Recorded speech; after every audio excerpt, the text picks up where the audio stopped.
प्रतिक्रिया रखिंट बीजेपी मुखपात्र गोलक महापात्र से कहते ब्राह्मणी सेतु आईजीएच कारण नुहे यह नाटक से माने पार्टी कार्यकलाप नथिले दुहिंकर इस्तीफा दल में केबे प्रभाव पड़िबनी बोली कहते गोलक महापात्र। ऑलरेडी आरंभ हो सारा पाइलिंग हो सारिक भितर 3टा बोधे पाइलिंग सरला जहाँ मुझे बुझुली कम तो आरंभ हो सारा तेणु ये गोटे बाहाना बाकी रहा आईजीएच कथा भारत वर्ष को अधिका समय शासन करथिबा दलटा हूँ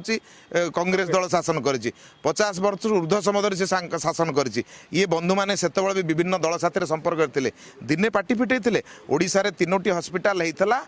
ता परवर्ती समय जदि कहा समय मेडिकल कॉलेज है सी तो प्रधानमंत्री मोदी समय है एवं तो ताधे बर्न यूनिट 3टा यूनिट्र काम ऑलरेडी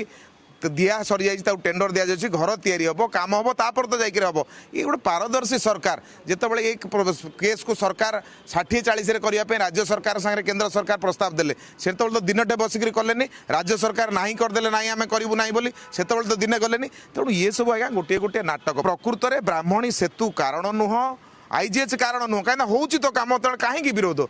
50 वर्ष ही नाला प्रथम थर पर है आज सब कथा कौन पे विरोध तेणु कौन तार पछ कहानी सी ही कहे आम कहीपरूनी भिन्न पीएसयू रे निजुक्ति किए दब आज्ञा केन्द्र पीएसयू दब निजुक्ति करने गोटे कमिटी अच्छी जार अध्यक्ष होती आरडीसी ओडिशा सरकार सांगे से एग्रीमेंट होती केते प्रतिशत स्थानीय युवक को निजुक्ति देवे तार प्रश्न पीएससी को न पचारिक तार प्रश्न राज्य सरकार को पचार कथा जदि से निजुक्ति देना राज्य सरकार रद्द करेंगे जो एग्रीमेंट अच्छी तेणु किंबुद कि प्रश्न आईओसीएल केते ओडिया निजुक्ति पाइबे बाकी जेते आधुनिक स्टील टू आरंभ करी जेते संस्था अच्छी से जगह ओडिया केते निजुक्ति पाइबे केबे राज्य सरकार को प्रश्न करिसेंत यार तो उत्तर राज्य सरकार देबे एथिरे आईओसीएल कोन दबो आईओसीएल बाध्य करबा पय जदि न करतिबो सेति पय जो कमिटी से कमिटी उत्तर दे दबो तेणु ये प्रश्न को आपण जदि देखिए महानदी किए मना करथला आज्ञा महानदी भारतीय जनता पार्टी पर सरकार आसिला परे प्रथमे ओडिशा को पचारला भाई केलो ऊपर करूची तमठू परमिशन नैची कि नाही सेतबेले तो बही आरंभ होला उपा सरकार समय सब बंद हो गला से कौटी थे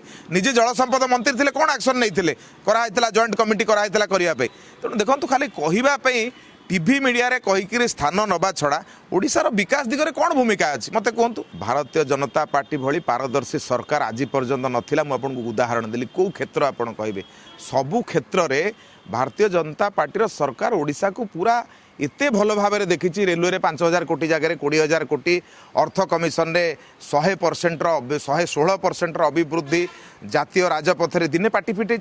जो बाबू मान ना कहले जातीय राजपथ आज हो पारे टंका आसिक पड़ी बंगुली छक अनुगुल 4 लेनिंग हो पारनी जमी अधिग्रहण हो पारनी बलांगीर रेलपथ हो पारनी जमी अधिग्रहण हो पारनी नयागढ़ बलांगीर जाई पारना पार्टी दिने फिटी ये आज्ञा आंक पछपटे किसी एजेंडा अलग अच्छी जो एजेंडा को सेमाने कार्य करने ये नाटक कर दीर्घ दिन धरिक जो मैंने नथिले आपण कहते माइनस है आपण मैंने बुम नहीं पाखे पहुँचिक तले लिखुले बीजेपी नेता भारतीय जनता पार्टी समस्त को स्वागत करके आने समस्ते एठी निजर कर्म बल निजक प्रतिष्ठित करते से जो भाया कर्म करते ता अनुसार से प्रतिष्ठा पाई